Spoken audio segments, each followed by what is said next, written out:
Welcome to the deep dive. Ever wondered what hidden wisdom might lie within ancient texts, offering surprisingly relevant insights into who we are and where we're going? Mm-hmm. Today, we're plunging into exactly that, exploring some fascinating perspectives that feel incredibly relevant even now. Yeah. We'll be focusing on selected passages from J-B Roustaing's The Revelation of the Revelation, the Four Gospels, Vol.3. Think of it as a spiritual detective story, maybe, where we examine familiar verses through a new lens. Precisely. Roustaing offers a really detailed spiritualist interpretation of specific moments from the Gospels of Matthew, Mark, and Luke. Right. Our mission for you today is simple: to extract the core insights, those aha moments, without getting lost in super lengthy explanations. We're looking for those surprising connections that speak to timeless aspects of the human experience and our spiritual journey. Okay. Sounds good. Okay, so to start, let's unpack this curious case of the lunatic boy in the Gospels. What's the first intriguing layer Roustaing peels back for us there? Well, what's fascinating here is how the father of the boy describes the condition he sees it, both as a form of mental derangement, lunacy, and also as possession by a spirit that made him mute. Right, sort of blending the two ideas. Exactly. This blending of physical and spiritual explanations was pretty common back then. But Roustaing points out that Jesus' response centers on something quite specific: the disciples' faith, or maybe their apparent lack of it in that specific moment. Right. They couldn't heal him, and Jesus seems to call them out for their insufficient faith. But Roustaing suggests this isn't quite the whole story, is it? No, exactly. Roustaing proposes that the ability of humans to act as conduits for spiritual healing, what we might call mediumship today, was actually still in its very early stages. Oh, okay. He posits that the full power of this connection wouldn't truly blossom until, a later spiritual era, the time of the regenerator spirit, he calls it. So these dramatic healings were more like exceptions, not the rule yet. Pretty much. Yeah. Exceptional occurrences rather than everyday capabilities for them at that point. So these miracles, as you say, weren't just about individual faith in that moment, but also tied into the broader unfolding of human spiritual capacities. That's a key insight. Yeah, and this is linked to that idea of watch and pray. A sense of waiting for a significant spiritual rebirth. There's even a mention of a future humble leader within the Catholic Church as maybe being a signpost of this approaching era. Interesting. And here's where it gets really thought-provoking for me. This concept of a superior mission, what's the core idea there? Well, imagine a leading spiritual force dedicated to the overall upliftment, the regeneration of humanity. This superior mission, according to Roustaing, is so powerful and encompassing that it influences all other spiritual endeavors aimed at human progress. So like a master plan guiding lots of smaller projects. That's a good way to put it, yeah. And how does this reframe Jesus's somewhat cryptic words about what his disciples would eventually do? Because often those are interpreted as like predictions of future material events they'd cause. Right. Roustaing offers a different perspective. He suggests these weren't literal prophecies of material actions, but more like veiled allusions to the potential that would be unlocked by a more profound and enlightened faith. Okay. The kind of faith that would come with a deeper understanding of spiritual principles, which he says was revealed later through Spiritism. So it's less about fortune-telling the future and more about highlighting the latent power of, true faith. Exactly. Now, let's zoom in on what was actually happening with the boy. Roustaing talks about obsession and subjugation. What does that mean in this context? Is it like possession? It's similar, yeah. Think of it as a strong negative spiritual influence, an obsessing spirit exerting control over the boy. This led to physical manifestations like what looked like epilepsy. But Roustaing clarifies that Jesus used language his audience would understand, like lunatic and possessed, to describe these complex spiritual interactions. So the language was adapted for the time, but the underlying reality was spiritual. Precisely. And when Jesus exclaims about the lack of faith, it wasn't a general condemnation, more a specific observation about the disciples' current limitations. Yeah. With greater trust and understanding, more spiritual help could have been channeled. And it's easy to forget, as Roustaing reminds us, that the disciples had already achieved remarkable healings within certain limits when they were sent out earlier to nearby towns. Right. Their ability wasn't zero, but it was still developing. It wasn't fully formed yet. Exactly. Now, there's this concept of punishment, attracting the instrument of that punishment. That sounds a bit, karmic. Yeah, it It does. touches on that idea. Roustaing explains that when a spirit is undergoing a period of atonement or expiation, the guiding spirits don't typically intervene directly in the actions of another spirit who might be causing them temporary suffering. It's presented as a consequence, reflecting a principle of spiritual cause and effect. However, and this is important, higher spirits do set limits to prevent the suffering from exceeding what's actually needed for that expiation. Okay, so there are boundaries. That gives a fascinating insight into the dynamics at play. Let's shift gears slightly to another key prediction. Jesus speaking about his own death and resurrection. The disciples seem consistently bewildered by this, don't they? They really do. Roustaing emphasizes their sadness, but also their complete lack of comprehension. He suggests these pronouncements were intentionally veiled in obscurity for them at that stage. Deliberately. That's the interpretation, yes.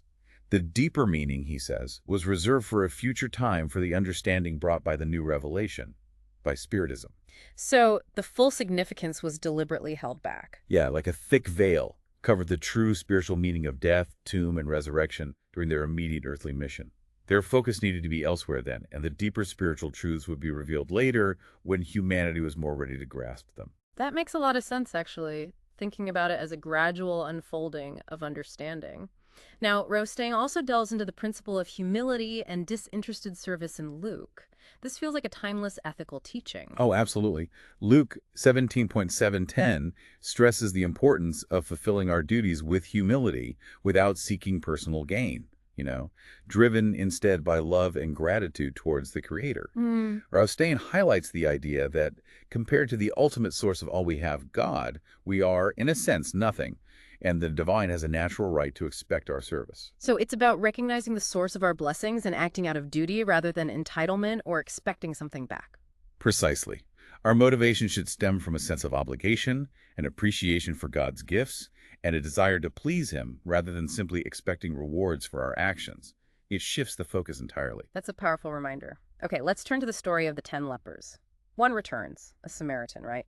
Which prompts the question of why Jesus would tell him to present himself to the priests, considering the potential religious divides there. Right, that's a common point of confusion. Yeah. But Roustaing clarifies that Jesus' instruction to show themselves to the priests was actually directed at the entire group of lepers. Oh, the whole group. Yes, specifically those who were Jewish, and therefore obligated by Mosaic law to undergo this ritual of purification.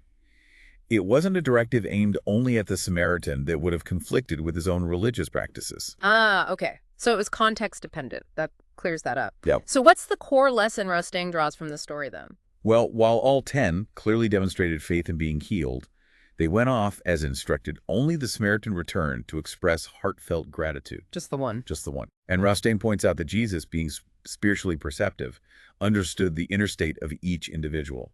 He essentially orchestrated this event, you could say, to highlight the crucial importance of recognizing and acknowledging divine favor, gratitude. And the Samaritan's act of falling at Jesus' feet, was that intended as worship? How does Roustaing see that? Roustaing interprets this through the lens of Eastern customs of the time. Prostration was a common gesture of deep respect, from someone of lower status to a superior. Okay. So the Samaritan was acknowledging the power of God that worked through Jesus and expressing his profound thanks to the one who was the intermediary for that healing. It wasn't necessarily an act of deification, of saying Jesus was God. Right. Context changes everything, doesn't it? Moving on, Luke also speaks of the kingdom of God being within us. That's such a profound statement, but what's the spiritualist take on it here? Yeah, that passage in Luke 17.20-24 points towards the idea that the kingdom of God isn't some physical location we travel to, but rather a state of spiritual awareness and development that resides within each individual. An inner state. Exactly. While Roustaing doesn't go into huge detail in this particular section we're looking at, his broader work definitely suggests it's about an inner transformation, a change in consciousness, rather than an external kingdom you find on a map. So it's less about a future political or earthly realm and much more about an internal spiritual reality we cultivate. That certainly aligns with the overarching spiritualist perspective he presents throughout the work. Got it. Now, let's consider the rich young man and Jesus' subsequent conversation with Peter in the Gospels. The young man's attachment to his wealth seems to be a major sticking point, doesn't it? Oh, absolutely. The rich young man's inability to let go of his material possessions really underscores a significant truth. Deep attachment to worldly wealth can be a major impediment to spiritual advancement. His story serves as a potent illustration of this principle. Hmm. And Peter's rather, well, human question about what the disciples will get for having given up everything to follow Jesus. What insight does Roustaing offer there? That promise about thrones and judging tribes. Yeah, Jesus' promise of them sitting on 12 thrones, judging the 12 tribes of Israel during the regeneration, is often misinterpreted literally, isn't it? Right, sounds very literal. But Roustaing clarifies that judging here signifies something more like guiding and administering according to divine principles, rewarding individuals based on their efforts and merits. Yeah. The apostles would be overseeing the spiritual progress, the trials and expiations of those people entrusted to them. So it's more about spiritual leadership and accountability than a traditional judgment in a courtroom sense. Precisely. And the promise of receiving a hundredfold return in eternal life for those who prioritize spiritual over material pursuits highlights the profound rewards of that detachment. Mm. And then that concluding statement, about the first being last and the last being first, it emphasizes that spiritual progress isn't always apparent or aligned with earthly measures of success. Right. Roustaing also makes a point to remind us that Jesus tailored his language to his Jewish audience, who naturally understood his words within their specific cultural and historical context, focusing on nationality and such. That constant awareness of the original context is so vital, isn't it? Before we delve into the parables, there's a crucial principle mentioned just before Matthew 25. Accountability being proportional to the knowledge and opportunities one has received. That feels fundamentally fair. It really does.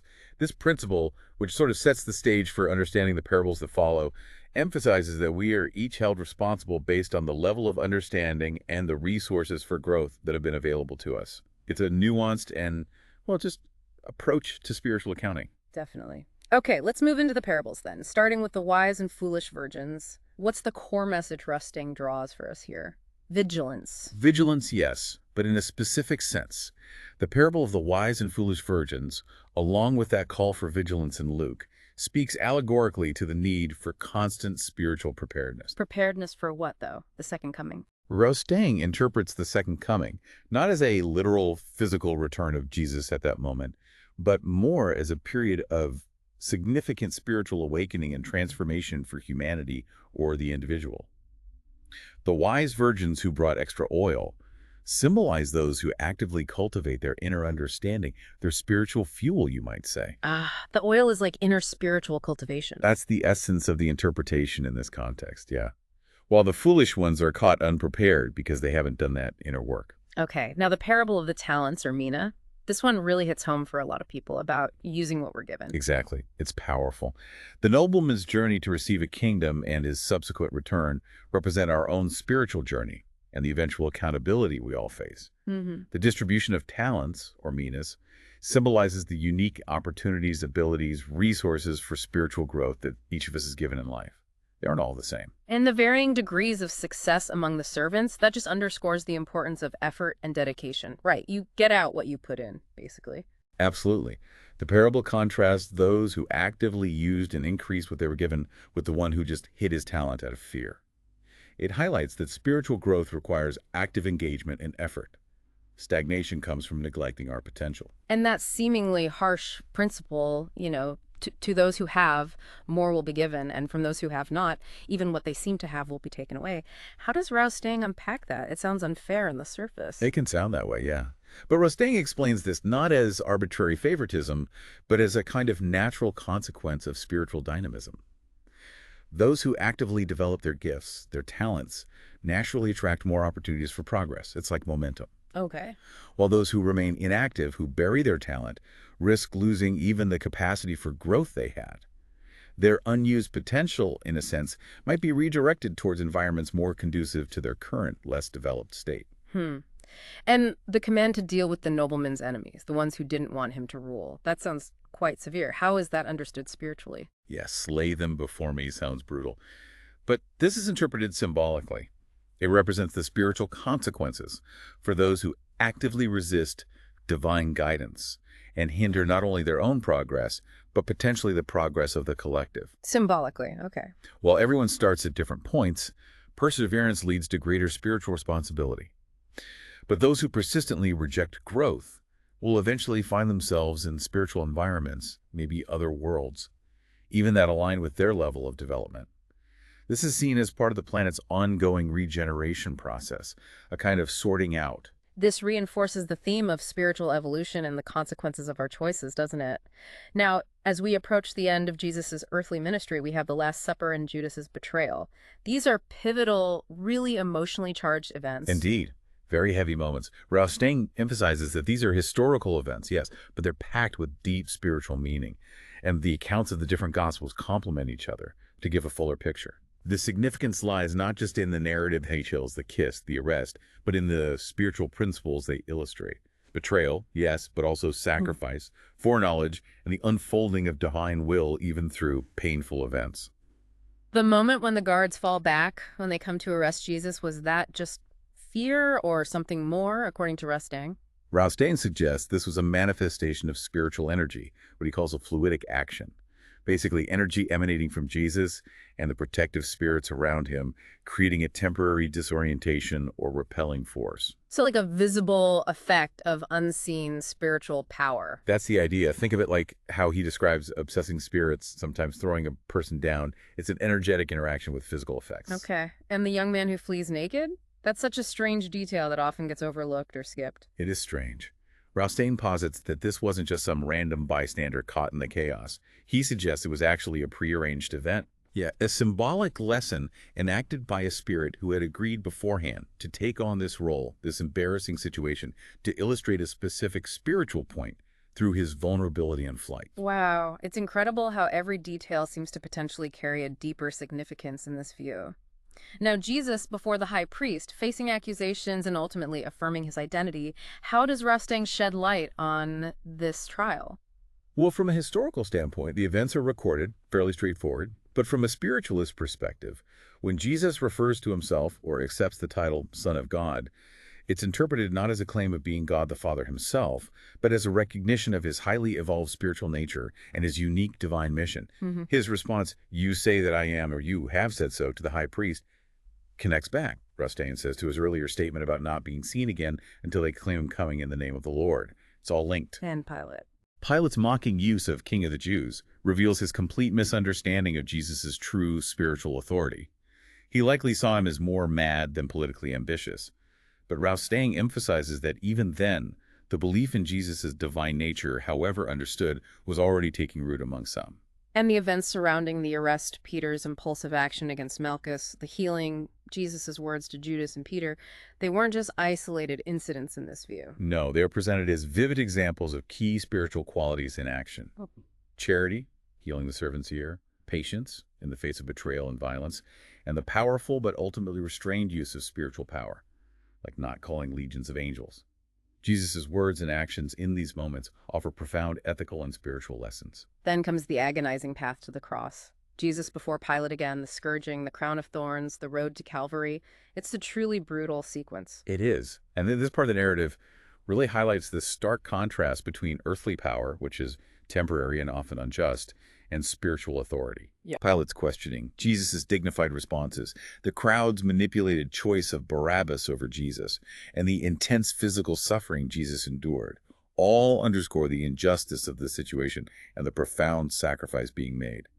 Even Jesus' words to the weeping women, telling them to weep for themselves and their children, are seen as alluding to deeper spiritual truths about future trials and consequences. And finally, the crucifixion itself and his death. What's the specific spiritualist understanding of this ultimate sacrifice? How did he die, according to Roustaing? Roustaing explains it this way. On the cross, no one took Jesus' life in the conventional sense. He willingly relinquished his physical life when his spirit, regaining its full freedom and power, departed from his physical body. So he chose the moment. Essentially, yes. Yeah. He later retook his paraspiritic envelope. You can think of it as a temporary, subtle, energetic body he used on earth to appear after what was called his resurrection, fulfilling the rest of his mission according to his Father's command. His final departure, the ascension, marked the definitive shedding of even this paraspiritic form, returning its fluidic elements back to the spiritual realm, their origin. And because he was without fault. Exactly. As a being without fault, he had no need for personal expiation or atonement. He returned to his true spiritual home as a judge, in the sense of a spiritual authority, not as someone accused or needing purification. And the dramatic signs that accompanied his death, The darkness over the land, the earthquake, natural events, or something else. Roustaing interprets these as spiritually significant, orchestrated events. The darkness is attributed to the concentrated action of spirits manipulating subtle energies or fluids to create opacity. Okay. And the earthquake is seen not as a general geological event, but as a focused spiritual phenomenon, impacting primarily those responsible for Jesus' persecution, particularly centered around the temple area where the priests and elders were. Again, caused by appointed spirits using fluidic combinations. So these weren't merely random natural phenomena in this view, but spiritually charged occurrences with specific intent and targets. That's the interpretation offered, yes. Following the crucifixion, we have the burial by Joseph of Arimathea and the setting of the guard at the tomb. What's significant there? Well, Joseph's act of burying Jesus was clearly a compassionate and courageous act, given the circumstances. Definitely. But the chief priests and Pharisees' demand for a guard is revealing, isn't it? Yeah. It shows they remembered Jesus' prediction of resurrection after 3 days. They remembered. And their fear was that his followers would steal the body and fabricate a resurrection story, leading to what they believed would be an even greater deception than his ministry itself.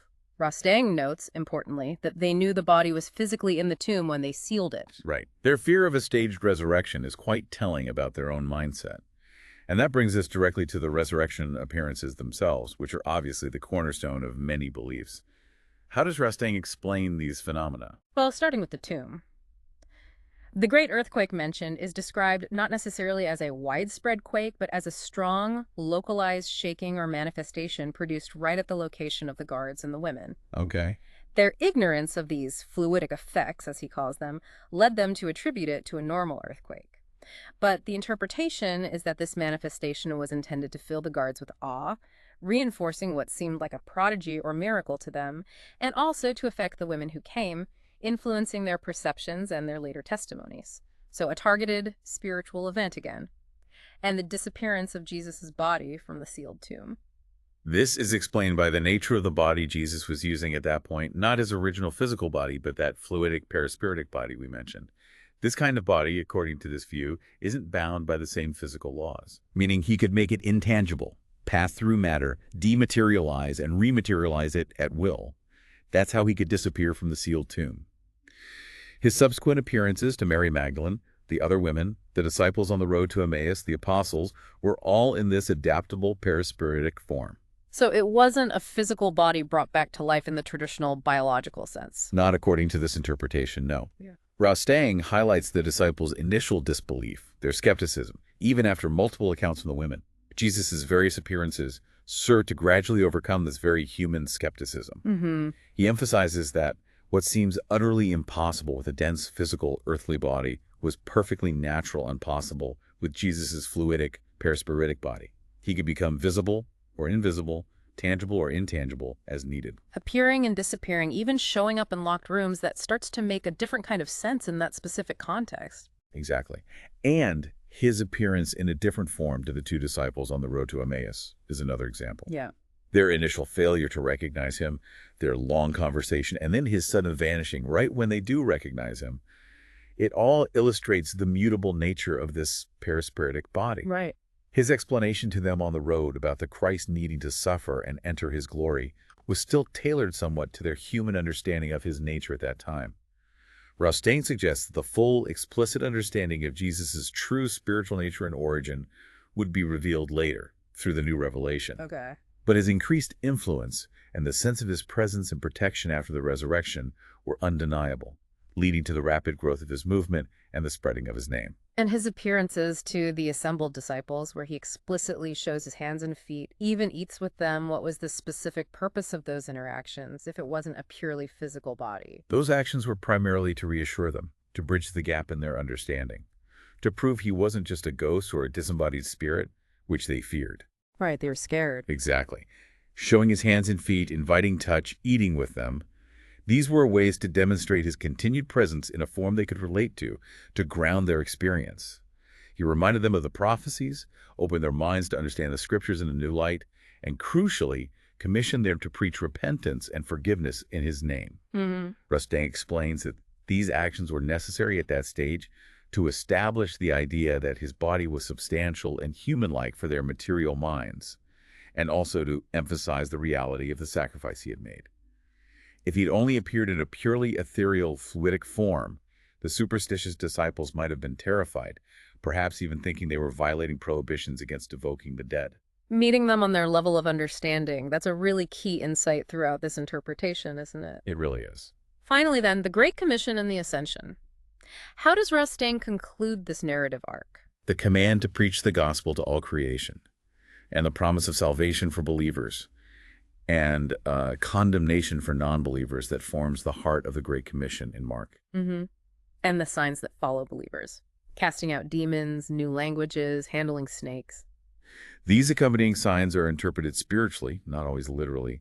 They represent the power of faith in action, overcoming negative influences, demons, communicating spiritual truths effectively, new languages, navigating dangers unharmed, snake's poison, and facilitating healing, laying on hands. Okay. The ascension then marks Jesus' final departure from the earthly sphere in that perispiritic form, returning fully to the spiritual realm, described as being seated at the right hand of God.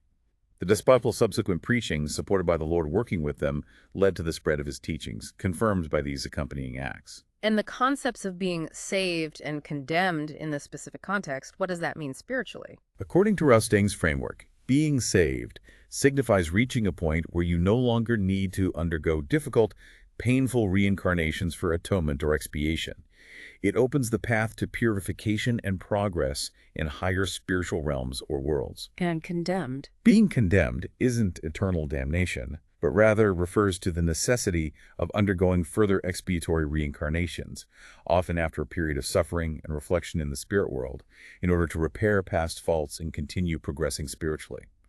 It's about continuing the learning process, sometimes through difficult lessons. Okay. And overcoming poison. The annulment of poison's deadly effect is attributed to spiritual protection via fluidic means, protecting spirits intervening energetically, a phenomenon Roustaing suggests wasn't yet fully understood by the science of the time. Got it. And the final image often cited of Jesus' eventual return, coming on clouds with great power and glory, how is that seen? Roustaing interprets this not as a physical descent from the sky, but as Jesus' future reappearance or manifest influence on earth in his spiritual state, in his full spiritual splendor. This would occur when the planet itself and humanity have evolved significantly, reaching what he calls the extreme limit of the pure fluidic period, nearing a state of relative perfection. Then Earth itself becomes transformed into a kind of kingdom of the Father, a higher state accessible only to pure or highly evolved spirits. It's about a planetary and human transformation, with Jesus returning in glory to preside over that regenerated world. Wow. What an incredible journey through these familiar texts, but seen through Roustaing's very specific interpretive lens.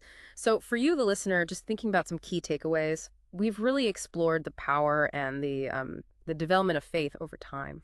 And the essence of selfless service, acting out of duty and love, not just for reward. Right. And those principles of spiritual accountability, being responsible for what we're given, using our talents. The ongoing nature of spiritual evolution for individuals and maybe even for the planet. And of course, the unique perspective on the nature of Jesus' mission, his body, his death, and resurrection, focusing on the spiritual and energetic aspects. Exactly. And perhaps this deep dive prompts you, the listener, to reconsider these familiar stories and ask yourself, how do these ancient insights, viewed through this particular spiritualist lens, speak to your own life today? Yeah. How do they connect with your own challenges, your own path of growth? Maybe think about that continuous journey, the journey of both humanity progressing and your own individual spirit evolving. Where do you see yourself in that process? That's a great question to ponder. We definitely encourage you to reflect on these ideas further and perhaps even explore Roustaing's work for yourself if you're curious. Thank you so much for joining us on this really thought-provoking deep dive.